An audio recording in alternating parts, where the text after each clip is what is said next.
বাংলাদেশ ই স্পোর্টসের জন্য আজকে সব থেকে কালো একটা দিন। বাংলাদেশ ই স্পোর্টস বা বাংলাদেশের ফ্রি ফায়ার ই স্পোর্টস বাংলাদেশ থেকে হারিয়েছে ফ্রি ফায়ারের সব থেকে ডেডিকেটেড একটা ফাইটারকে, একটা যোদ্ধাকে। ছিল ক্যানোলা নিয়েও খেলতে চাইছে, মানা করছি, পরে নাদিসহ নিয়ে গেছে। নাদি নিয়ে গিয়ে হচ্ছে ক্যানোলা খুলছে, কারণ ক্যানোলা দিয়ে কি করে খেলবে, ক্যানোলা দিয়ে তো খেলা সম্ভব না। আমরা কথা বলতেছি জেবি চিতাকে নিয়ে, এবং আজকে আমি কোনোভাবেই চিতা ছাড়া অন্য কোনো টপিক, অন্য কোনো চিন্তা আর মাথায় আনতেই পারতেছি না। গাইজ, আমি তোমাদেরকে আজকে একটু জেবি চিতাকে চেনাবো।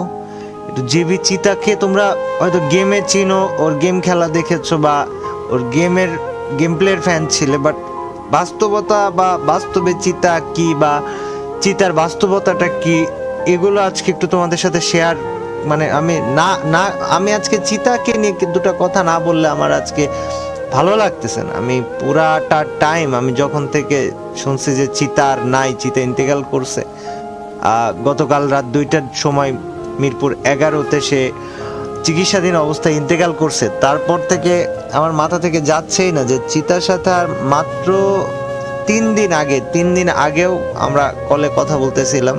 তো ওই সময় চিতা বলতেছে যে ভাই, আমি ইন্ডিয়া যাব, আমি ইন্ডিয়া যে আমার অপারেশন করাবো ভাই, আমি দোয়া করেন, আমি সুস্থ হয়ে ফিরে আসতে চাই ভাই, আমি সুস্থ হয়ে ফিরে আসি ভাই, দোয়া করেন। আমরা ভাই মানে ও এই যে জব ব্রেকার স্কোয়াডটা, এটা বাংলাদেশের সব থেকে কনসিস্টেন্ট একটা স্কোয়াড।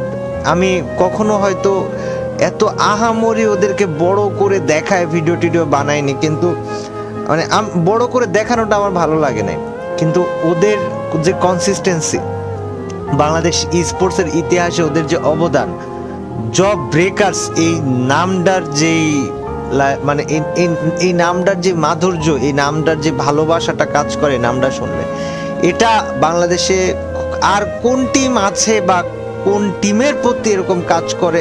হয়তো অন্য টিমের প্রতি বাকিদের কাজ করতে পারে, বাট ওরা বাদে আমার কারোর প্রতি এই ফিলিংসই কাজ করে না। এবং জব ব্রেকার্স আমার সাথে কানেক্টেড হয়েছে খুব কাকতালীয় ভাবে। তোমরা হয়তো যারা পুরাতন প্লেয়ার আছো, হয়তো যারা নতুন তারা জানবা না, এরা জানার কথাই না, যারা পুরাতন তারা জানবে যে জব ব্রেকার্স মানে ছিল নাইম আলমের স্কোয়াড। আর নাইম আলম আর আমার সম্পর্কটা ছিল একটু আলাদা রকমের, এবং নাইম আলম যখন ফ্রি ফায়ার ছেড়ে দেয়, জব ব্রেকার্স তখন মোটামুটি হারাই যায়, বলা চলে হারাই গেছিল, ওরা ছিল না, ওরা গায়েব হয়ে গেছে। হঠাৎ করে রোড টু গ্লোরি টুর্নামেন্ট আসে, আর ওই সময় শোয়েব ভাই এসে আমাকে বলে, কাব্য তোর কি স্কোয়াড রেডি হয়েছে? ততক্ষণে মিস্টার ট্রিপোলার, গেমিং উইথ তালহা বলো, জিকু ভাই বলো, জারাগা বলো, রোস্টেড বলো, মানে সব ইউটিউবারই তাদের টিম ফিক্স করে ফেলেছে। আমার তখনও কোনো টিম নেই, আমি প্যারাও নিচ্ছি না যে দূর, এটা নিব না, একটা টিমকে নিব না। বললো যে জব ব্রেকার্স আছে ফাঁকা। জব ব্রেকার্স ফাঁকা আছে মানে? যে জব ব্রেকার্স তো এখনো কারোর সাথে যায় নাই। তুমি কি বলো, জব ব্রেকার্স আবার খেলতেছে? হ্যাঁ, ওরা তো রিসেন্ট টাইমে ব্যাক করছে। তো পরে শোয়েব ভাইয়ের কাছে এই কথা শুনে জব ব্রেকার্সের সাথে একটা মিটিং অ্যারেঞ্জ করি, আর ওই মিটিংয়ে উপস্থিত ছিল চিতা ছিল, তারপর ফ্রিক ছিল, মানে তানভীর ছিল, আমাদের সিয়াম ছিল, কুট্টুস ছিল, ওরা সবাই ছিল। ওদের সাথে আমার আনুষ্ঠানিক যাত্রা শুরু হয় এই রোড টু গ্লোরি টুর্নামেন্টের মাসখানেক আগে থেকে। এর মাঝখানে আমরা রোড টু গ্লোরি টুর্নামেন্ট খেলি, হেরে যেতে যাই, মানে 5টা ম্যাচ, ভাবো যে 6 নম্বরেরও পরের পজিশনে আমরা আছি দাম করে। মানে এই যে 5টা ম্যাচ হচ্ছে, 5টা ম্যাচে ফ্রিকের বা চিতার একই কথা যে ভাই প্যারা নিন না, সমস্যা নাই, আমরা জব ব্রেকার্স ভাই, আমরা এক ম্যাচে খেলা ঘোরাই দিই। তো 6 নম্বর ম্যাচে দাম করে এমন একটা গেম প্লে হইলো যে আমার মনে হয় বাংলাদেশ ই স্পোর্টসের ইতিহাসে এটা অন্যতম একটা সেরা ম্যাচ আমার কাছে। আর আমরা সেকেন্ড হই রোড টু গ্লোরি টুর্নামেন্টে। তো চিতা, ওই সময় চিতা, ফ্রিক, কুট্টুস সবাই ছিল। চিতার স্পেসিফিক ভাবে আমি যদি বলি, চিতার ইচ্ছা ছিল যে ওরা 2021 না 22-এর FFBC-তে ওরা সেকেন্ড হয়েছিল, রানার্স আপ হয়েছিল। ওদের ইচ্ছাই ছিল বা চাহিদাই ছিল যে FFBC-টা জিতবে, FFBC চ্যাম্পিয়ন হবে, ওদের সে অ্যাবিলিটি আছে। তো সিয়াম মূলত, আমি সিয়ামের সম্পর্কে একটু তোমাদেরকে আজকে বলি। সিয়াম হচ্ছে ইন্টারমিডিয়েটে পড়তো, যদিও ওর একটু গ্যাপ গিয়েছিল, না হলে ও এবার SSC দিত। ও বয়স ছিল 20 বছর, আম্মার সাথে থাকতো, মাটি কাটাতে থাকতো, ইসিবি মাটি কাটার ওইখানে থাকতো। তো সিয়াম অসুস্থ হওয়ার পরে খুব বেশি দিন লাগে নাই, আমাকে ফ্রিক জানায় যে ভাই সিয়াম তো এরকম অসুস্থ, ওর তো লাংস ইনফেকশন হয়েছে। আমি ওর সাথে কথা বলি, মানে জিজ্ঞেস করে কি অবস্থা। বিশ্বাস করো ভাই, মানে কসম খোদার, ও যে একটা ছেলে, ও যে একটা মারা গেছে, ও যে একটা ছেলে, ওর কথাবার্তা কোনো জায়গায় তুমি বলতেই পারবা না যে ছেলেটা অসুস্থ, মানে ও অসুস্থ, বা ওর কথার মধ্যে এরকম ধরনই নাই। এরা আসলেও অন্যরকম একটা ছেলে, একটা ফাইটার তো ফাইটারই, মানে কথা বলার মধ্যে ভাই কোনো রকমের অসুস্থতার কোনো লক্ষণ নাই। আমি লাস্ট কিছু 2-1 সপ্তাহ আগে, 1 সপ্তাহ বা 10 দিন আগে, ওরা যখন এফএফবিসি খেলার ওই টাইমটা, ওর আম্মার সাথে কথা হয়, ওর সাথে কথা হয়। ও আমারে বলে যে ভাই আমি জিজ্ঞেস করি কি অবস্থা, তুই কবে সুস্থ হবি? ভাই এখন যেহেতু লাংস ইনফেকশন হয়েছে, তো ইন্ডিয়া যেতে চাচ্ছি, ইন্ডিয়া যে একটু অপারেশন করাইতে হবে, বাংলাদেশে ডাক্তারকে দিয়ে অপারেশন করাইলে ভাই জানেনি তো, মানে বাংলাদেশের উপরে আমাদের ম্যাক্সিমাম মানুষের ভরসা নাই, বিকজ বাংলাদেশ একটা এমন পর্যায়ে থাকার দেশ, এদেশের সব থেকেও এদেশে কিছু নাই, এই দেশের জন্য এর থেকে বড় ব্যর্থতা আর কিছু নাই। আমার ছোট ভাই চিতা সিয়াম যে বেঁচে নাই, সিয়াম বলছে যে ভাই বাংলাদেশে চিকিৎসা করাবো না, আমি ইন্ডিয়াতে ভাই টিকিট করাইতে দিতেছি বা ভিসা করাইতে দিতেছি, আমি ইন্ডিয়াতে যে অপারেশন করবি। কয়েকদিন আগে কথা বললাম, আমি তোমাদেরকে বলি, ওর সাথে আমার লাস্ট কথা হয় হচ্ছে জুনের 30 তারিখে। ও বলে যে ভাই ভিসা অ্যাপ্লাই যে করবে, ওনাকে টাকা পাঠাতে হবে। আমি বলছি আচ্ছা ঠিক আছে, সমস্যা নাই, তুই ঘুমাই যা, আমি রাতের মধ্যে পাঠিয়ে দিচ্ছি। তো ও নিজেকে মানে সুস্থ করার জন্য যথেষ্ট আশাবাদী ছিল ভাই, যথেষ্ট আশাবাদী ছিল। ওর হয়েছিল কি, স্পেশালি লাংস ইনফেকশন হয়েছিল, আর যার কারণে ওর হাতে পায়ে সারা শরীরে পানি জমে যাচ্ছিল, এবং লাস্টে সম্ভবত গত কাল রাতে মিরপুর 11-তে তোমার ছিল, ডেল্টা হেলথ কেয়ারে ভর্তি ছিল। এটা প্রাইভেট হাসপাতালে গেছে 2 দিন হইল। এর আগে ফ্যামিলির মানে সবার কাছ থেকে যতটুকু জানতে পারছিলাম যে ওর একটা সরকারি হসপিটালে ভর্তি ছিল। আমার কথা হচ্ছে সরকারি হসপিটাল রেখে লাভ কি যদি সেই সরকারি হসপিটাল দিয়ে প্রপার চিকিৎসায় না দিতে পারে।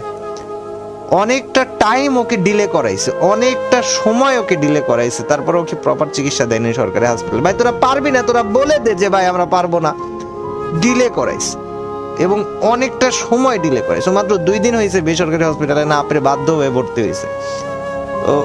ও গতকাল রাত্রে আমি যতটুকু শুনলাম তানভীর মানে আমাদের ফ্রিকের কাছ থেকে, গতকাল রাত্রে সম্ভবত হৃৎপিণ্ডের ভালভে কোথাও একটা পানি জমে যাওয়ার কারণে বা ঢুকে যাওয়ার কারণে ও ইন্তেকাল করে।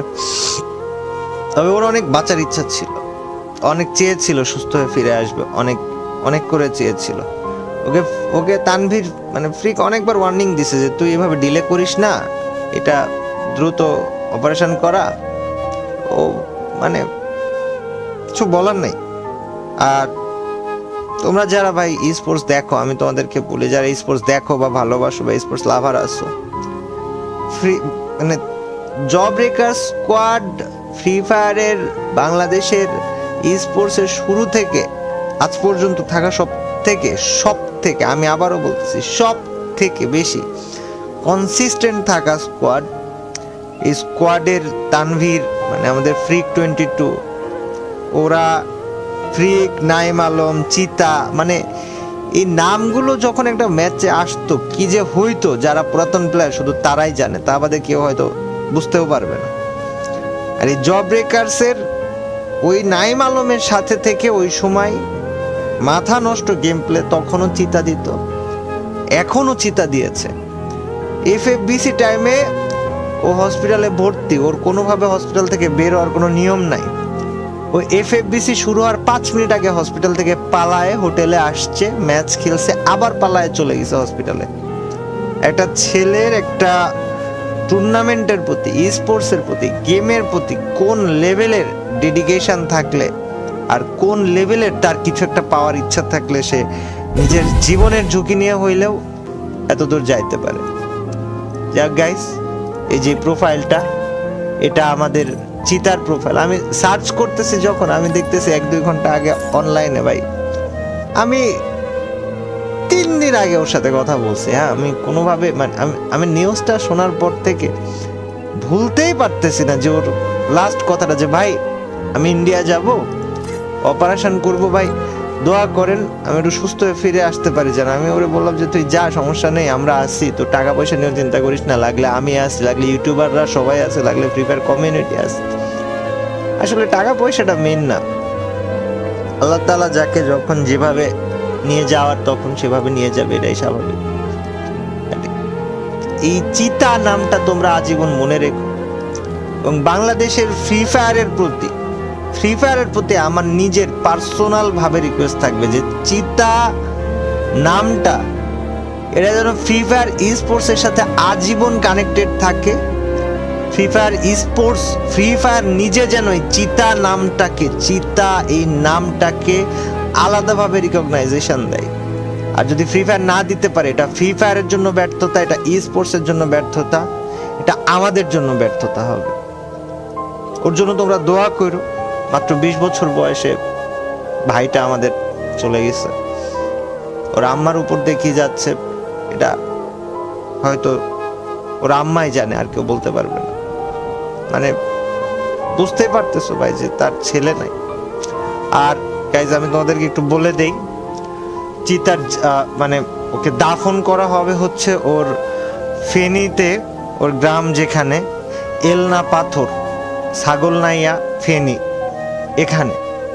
তো কেউ যাইতে চাইলে যাইতে পারো। আজকে সম্ভবত বাদ এশা ওর জানাজা অনুষ্ঠিত হবে এলনা পাথর, ছাগলনাইয়া, ফেনীতে।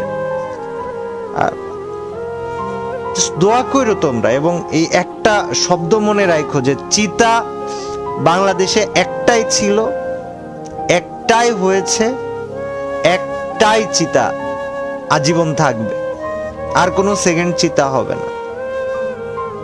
ওর জন্য দোয়া করো, আল্লাহ তাআলা যেন ওকে মাফ করে দেয়, জীবনে যদি কোনো ভুল ত্রুটি থেকে থাকে, যখন কবরের আযাবটাও মাফ করে দেয়, এবং ওকে যেন জান্নাতুল ফিরদাউস নসিব করে।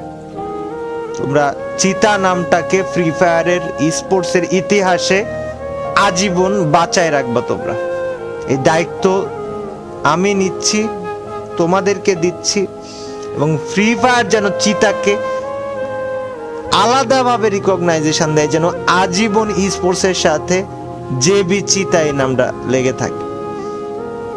আল্লাহ হাফেজ সবাই।